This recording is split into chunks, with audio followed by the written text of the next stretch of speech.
Esta semana, neste Saúde em Foco, emoções dos amantes de desportos e o seu impacto. Um especialista conversa conosco sobre a forma como os amantes de futebol devem ser conscientes das suas emoções durante os jogos. Uganda recebe doses de vacina candidatas da ébola para testes clínicos. E algumas pessoas no Zimbábue estão determinadas a estar em forma em qualquer lugar. Este é o Saúde em Foco.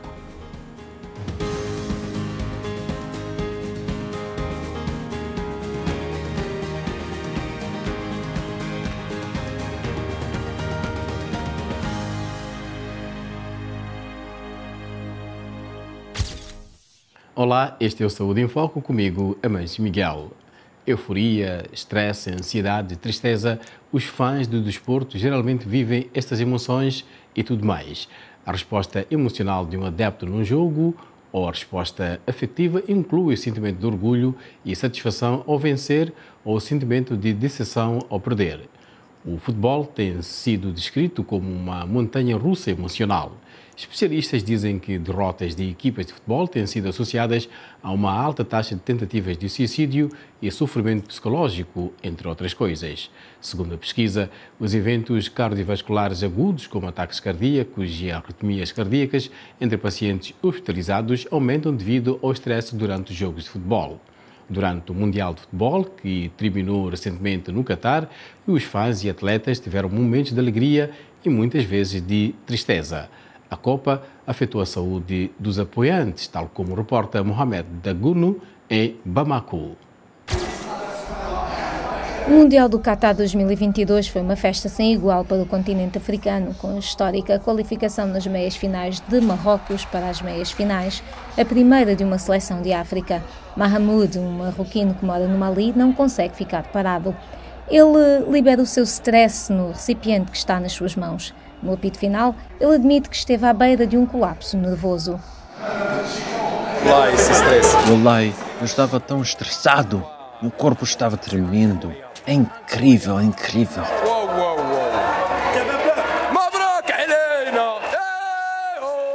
Este dia estressante dos quartos de final foi precedido por outro cheio de surpresas, que viu a eliminação do Brasil para a Croácia e a Argentina, que quase perdeu para a Holanda. Um Mundial com tantas surpresas. Eu diria que o meu coração batia forte no peito quando duas grandes equipas, Brasil e Argentina, jogavam os quartos de final e o Brasil saiu. Todos os olhos estavam voltados agora para a Argentina. E na hora da disputa de penaltis foi muito intenso. O médico Modibo Doumbia, cirurgião torácico cardiovascular, diz que os adeptos devem ter equilíbrio para evitar alguma crise de saúde. Manter a calma, independentemente do placar e dos eventos que ocorrem, é fundamental. Isso acontece em pessoas com problemas cardíacos existentes. Então, quando há um evento infeliz, elas ficam estressadas e o estresse libera certos hormônios. Esses hormônios vão criar placas específicas nos vasos que podem ir e entupir as artérias coronárias responsáveis pelos ataques cardíacos. Uma teoria apoiada por Abdul Karim Sanogo, um fervoroso adepto do Paris Saint-Germain. Ser apaixonado por futebol é bom, mas acho que tem que ter um limite, principalmente quando você sabe que tem uma condição. Devemos, de facto, ser comedidos tanto quanto possível. O Mundial acabou com a comemoração final dos adeptos da Argentina, mas os fãs das equipas mais disputadas terão mais 4 anos para começar a endossar os conselhos dos médicos.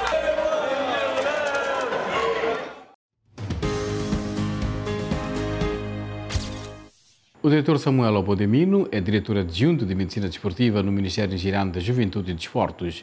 Com ele, falamos sobre a relevância de pessoas com certas condições controlarem suas emoções em eventos desportivos, como o Mundial de Futebol, que recentemente terminou.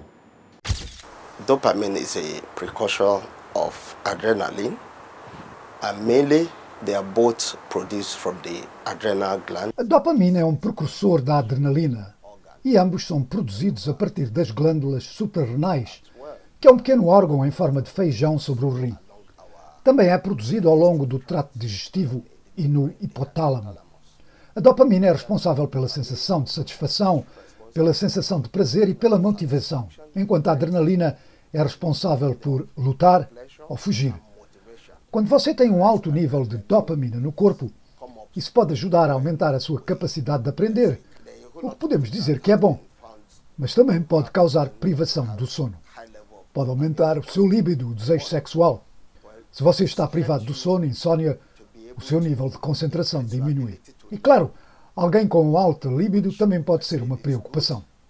Então, quando a adrenalina é libertada, está a preparar você para lutar. O sangue é desviado para os músculos e os níveis de glicose nos músculos aumentam. Você pode achar que a respiração pode se tornar superficial. Esse tipo de descarga de adrenalina, quando se torna repetitivo, é conhecido por danificar os vasos sanguíneos e, devido ao aumento da frequência cardíaca, pode levar à arritmia. O efeito multiplicador de algumas dessas coisas é a parada cardíaca súbita e o derrame. A adrenalina não tira a dor, apenas faz você esquecer momentaneamente que algo é perigoso. Em adeptos do desporto, a adrenalina é alta e você descobre que isso pode levar alguns deles a distúrbios desnecessários que vemos em alguns jogos às vezes. E quando eles esfriam, algum dano pode ter ocorrido. Mas tem gente que sabe que tem coração frágil e eles não devem assistir a uma partida em direto.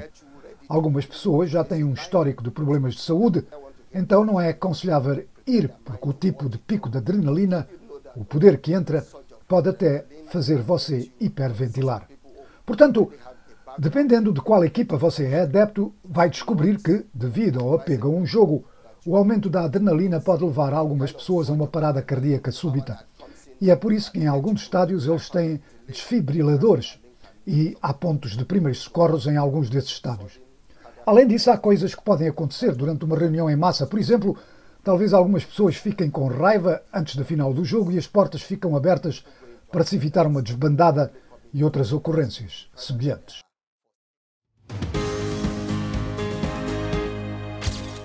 Grupos de ajuda dizem que surtos de sarampo e cólera no congestionado campo de refugiados de Dadaab, no Quênia, mataram pelo menos 5 pessoas e deixaram mais de 400 doentes.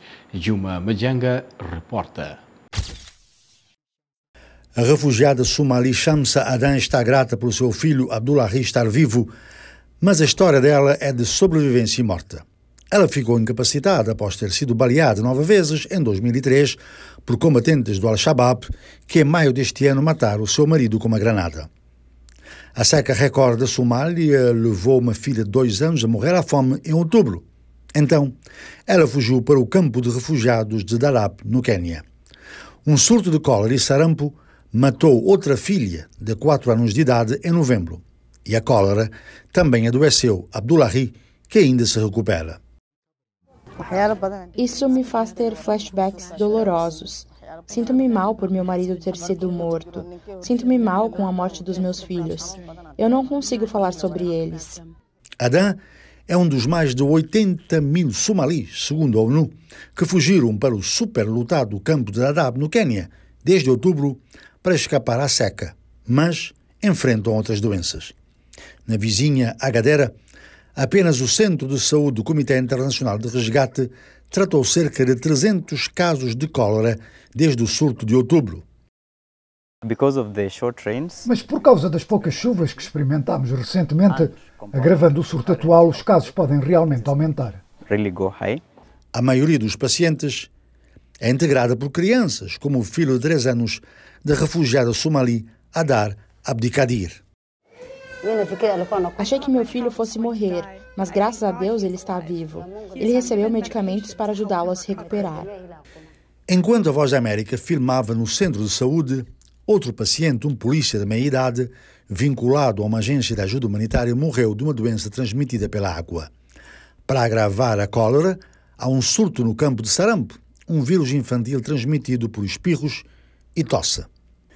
Com a expectativa de que milhares de refugiados somalis fujam da seca, grupos de ajuda dizem que surtos de doenças infecciosas como cólera e sarampo podem sobrecarregar os cuidados de saúde do campo. Num contexto em que há superlotação no espaço disponível, porque se não nos for permitido fazer um bom planeamento do local, descongestionar os acampamentos, Isso significa que as pessoas ficam umas em cima das outras e isso pode espalhar-se como um incêndio. Então esse risco existe. E a única maneira de mitigar isso é mais atenção. Os médicos observam que as crianças desnutridas pela fome induzida pela seca são mais vulneráveis a doenças. Enquanto isso, o governo do Quênia e grupos de ajuda dizem que estão a mobilizar recursos para tentar combater os surtos de cólera e sarampo.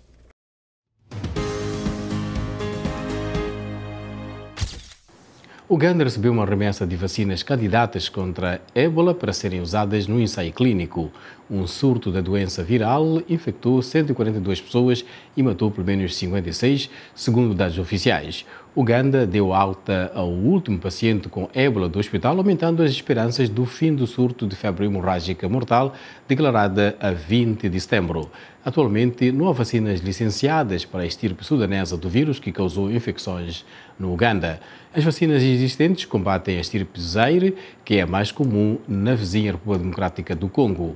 A Organização Mundial da Saúde tem planos de enviar 3 vacinas candidatas no Uganda para serem usadas num teste, uma pela Universidade de Oxford e pelo Serum Institute da Índia, outra pelo Sabin Vaccine Institute e uma terceira pela Merck. O teste pretende determinar se alguma ou todas as 3 são eficazes no combate à estirpe do Sudão.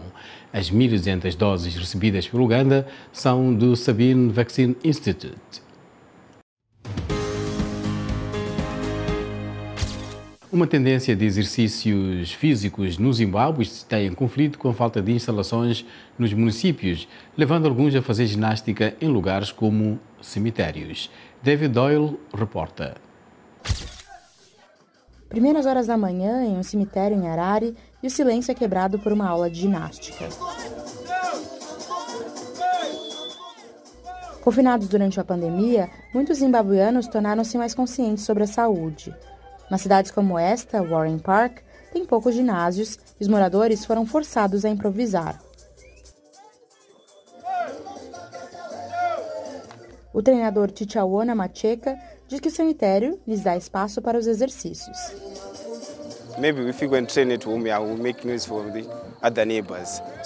Talvez, se formos treinar em casa, vamos fazer barulho para os outros vizinhos. Então decidimos ficar aqui, porque muitas pessoas dizem que num espaço de cemitério há espaço, muito espaço lá e paz. Então decidimos vir para cá. O cemitério de Warren Hills é um local popular e para muitos moradores, como a assistente social Agnes Chigundi, as aulas se tornaram parte de sua rotina diária. Percebi que estava a ganhar muito peso. Eu estava acima do peso, posso dizer que estava obesa. Então pensei para mim mesma, preciso fazer algo a respeito, preciso queimar algumas calorias e ter um corpo normal. No entanto, para alguns, fazer exercícios no local de descanso de entes queridos pode parecer desagradável. Para outros, um pouco assustador. Leslie Madebuco, de 19 anos, diz que o cemitério deixa alguns desconfortáveis. Mas não vejo nada de errado em vir para cá. Nosso pessoal do campo é sempre supersticioso, mas não temos medo. As aulas também permitem encaixar um tempo para os exercícios, enquanto se tem a chance de socializar. Quando uma sessão de grupo termina, os visitantes do cemitério começam a chegar. A música é desligada, os corredores dão as últimas voltas e o cemitério volta à calma diária.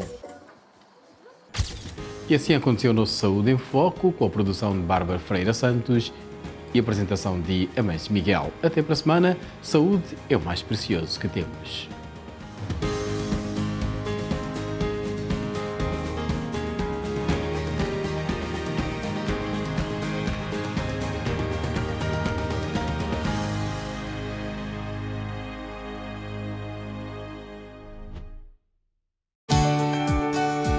Saúde em Foco é bem-estar, beleza, novidades.